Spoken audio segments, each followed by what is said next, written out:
आप देख रहे हैं अमेज नाउ। ये बात किसी से छुपी नहीं है कि हमारे देश में सिर्फ संभल ही नहीं, ऐसे कई एरियाज हैं जहाँ पे हिंदू जा नहीं सकते और खासकर शाम के बाद जा नहीं सकते।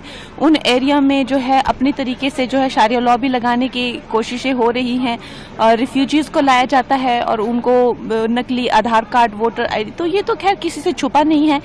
संभल जनपद में कुछ असामाजिक तत्वों ने मस्जिद सर्वे करने गई टीम पर पत्थरबाजी कर कई पुलिसकर्मियों को चोटिल कर दिया, जिसमें एसपी संभल भी शामिल हैं।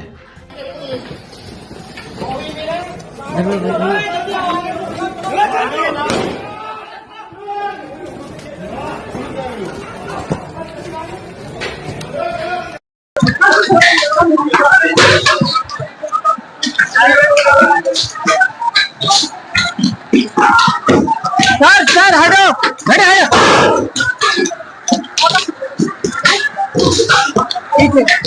पढ़ रहे हैं सर, कंट्रोल करो। हटो हटो सर। सर कहाँ सर है कि सर?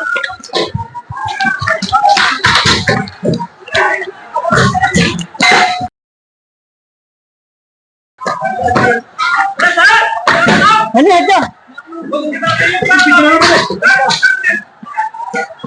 अपना कैमरा बचा रखना, बिल्कुल टेंशन मत लो। संभल की घटना पर फिल्म अभिनेत्री और सांसद कंगना रनौत का सबसे पहले बयान आया। उन्होंने कहा कि अगर एकजुट रहेंगे तभी सेफ होंगे, बटेंगे तो कटेंगे। ये बात किसी से छुपी नहीं है कि हमारे देश में सिर्फ संभल ही नहीं, ऐसे कई एरियाज हैं जहाँ पे हिंदू जा नहीं सकते और खासकर शाम के बाद जा नहीं सकते। उन एरिया में जो है अपनी तरीके से जो है शारिया लॉ भी लगाने की कोशिशें हो रही हैं और रिफ्यूजीज को लाया जाता है और उनको नकली आधार कार्ड, वोटर आईडी, तो ये तो खैर किसी से छुपा नहीं है। और वो जो हमारा एक मंत्रा है, एक है तो नेक है, बटेंगे तो कटेंगे, तो वो ये साक्षात हमें दिखता है कि हमें अपने ही देश में जो है एकजुट बन के रहना है। धन्यवाद। आपको बता दें कि कोर्ट के आदेश पर संभल में सर्वे करने के लिए एक टीम एक मस्जिद में गई हुई थी। काफ़ी पुराना विवाद है। इसी दौरान युवकों का जत्था और कुछ महिलाएं भी इस कुकृत्य में शामिल हो गईं। भीड़ को दूर करने की गरज से एसपी संभल ने कई बार युवकों को चेताया भी, यहाँ तक कहा कि अपने नेताओं के चक्कर में आकर अपना भविष्य मत बर्बाद करो।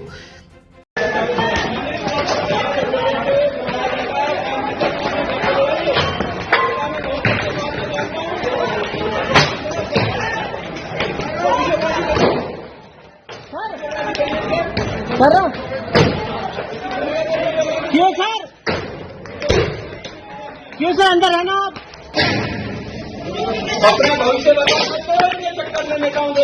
जनपद संभल के थाना कोतवाली संभल क्षेत्र में एक जामा मस्जिद है। इस जामा मस्जिद पे कोर्ट के आदेश के अनुसार इसका सर्वे करवाया जा रहा था, जिसमें सर्वे शांतिपूर्वक तरीके से जामा मस्जिद के अंदर वर्तमान में चल भी रहा है। कुछ भीड़ के कुछ लोग सडनली कई गलियों में से निकल के आए और उन्होंने पुलिस बल पे पथराव किया कुछ 10-15 सेकंड तक। उसके बाद में पुलिस ने उसका हल्का बल प्रयोग किया है, लाठीचार्ज किया है और वापस लोगों को उनके गंतव्य स्थान पर खदेड़ दिया है। सबको बताया गया है कि धारा 163 जो कि पहले पूर्व में 144 के रूप में जानी जाती थी, वो लगाई गई है। कोई भी व्यक्ति कानून को अपने हाथ में लेगा, उसके खिलाफ कठोर से कठोर कार्रवाई की जाएगी और जिन लोगों को मुचलके में पाबंद किया गया था उन लोगों के खिलाफ भी कार्रवाई की जाएगी। ये भीड़ जिन जिन लोगों द्वारा उकसाई गई है उनके सीसीटीवी कैमरे भी निकाले जाएंगे और उन लोगों पर कठोर से कठोर कार्रवाई अमल में लाई जाएगी, जो कि जिंदगी भर याद रखेंगे। आंसू किसी गोली छोड़े गए थे? आंसू गैस के गोले छोड़े गए हैं। जिन लोगों द्वारा पथराव किया गया है उन लोगों के ऊपर आंसू गैस के गोले भी छोड़े गए हैं। सर क्या सर्वे टीम सर अंदर है क्या? सर्वे टीम मस्जिद में सर्वे टीम शांतिपूर्वक तरीके से सर्वे को कंडक्ट कर रही है। जब तक उनको सर्वे करना है तब तक के लिए उनका सर्वे है वो करवाया जाएगा। Thank you. लेकिन असामाजिक तत्वों ने न सिर्फ पुलिसकर्मियों पर पथराव किया बल्कि तमाम गाड़ियों को आग के हवाले भी कर दिया।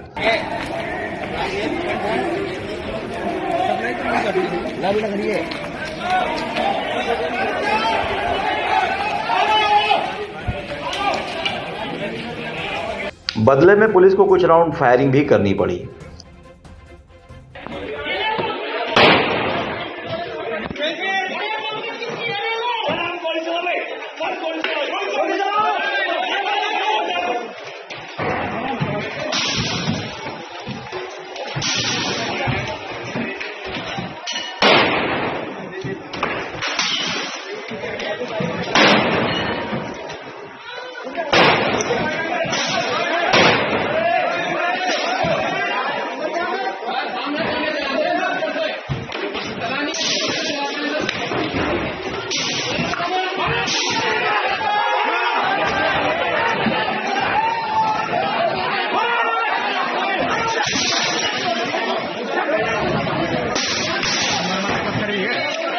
एहतियात के तौर पर पूरे इलाके में धारा 163 लागू कर दिया गया है।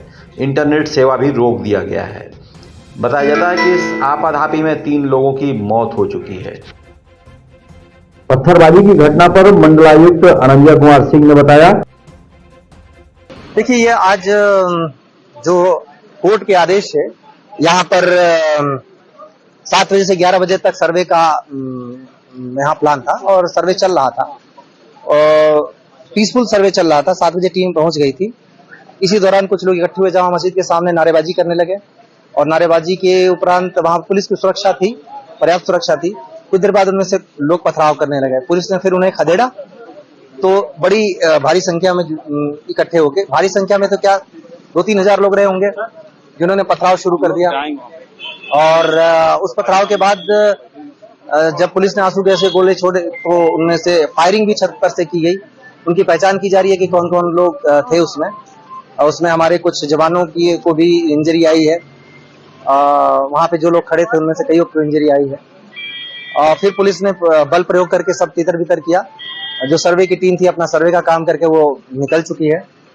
फिर दूसरी जो घटना हुई यहाँ पे दीपासराय में, मैं और डीआईजी साहब मौजूद थे, वहां पे हुई है और वहां पे भी हम लोगों ने पथराव करने वालों को पीछे खदेड़ दिया। जो लोग इसमें से कई सारे लोग डिटेन भी किए गए हैं। एक घर से पथराव हो रहा था, वहां पे 2 महिलाओं को भी डिटेन किया गया है और फिलहाल स्थिति शांतिपूर्ण है और सब कुछ ठीक चल रहा है।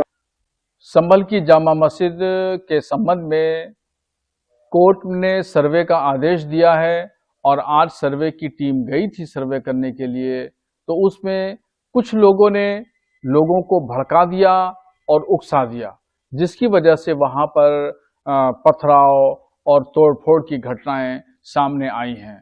तो ये तरीका मुनासिब नहीं है। मैं संभल के मुसलमानों से अपील करूंगा कि वो पैगंबर इस्लाम की जो शिक्षा है यानी अमन और शांति, तो अमन और शांति को बनाए रखें। बाहर सूरत अमन को अपने हाथ से न छोड़ें, सब्र और तहम्मुल और बर्दाश्त का मुजाहिरा करें और किसी भी एतबार से किसी शख्स को कोई तकलीफ न पहुंचाएं। यही हमारा मजहब हमें अमल करने की दावत देता है और पैगंबर इस्लाम ने पूरी दुनिया को अमन शांति का पैगाम दिया। इस पैगाम पर हमें अमल करना चाहिए। अब रही गई बात कोर्ट की प्रक्रिया की, तो वो जामा मस्जिद हमारी है। तो जामा मस्जिद की इमारतें और उसके दरो दीवार गुम्बद इस बात की शहादत देते हैं कि ये तारीखी मस्जिद है। हम कानून को कानून के जरिए, मजबूत सबूतों के जरिए, मजबूत दलीलों के जरिए लड़ाई लड़ेंगे और इंशाल्लाह कामयाबी हमारी होगी। बहरहाल मैं संभल के तमाम मुसलमानों से गुजारिश करूंगा कि अमन शांति को बनाए रखें।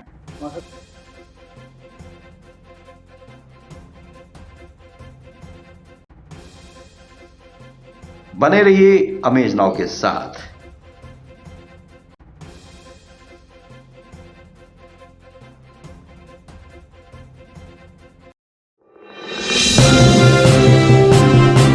आप देख रहे हैं अमेज नाउ।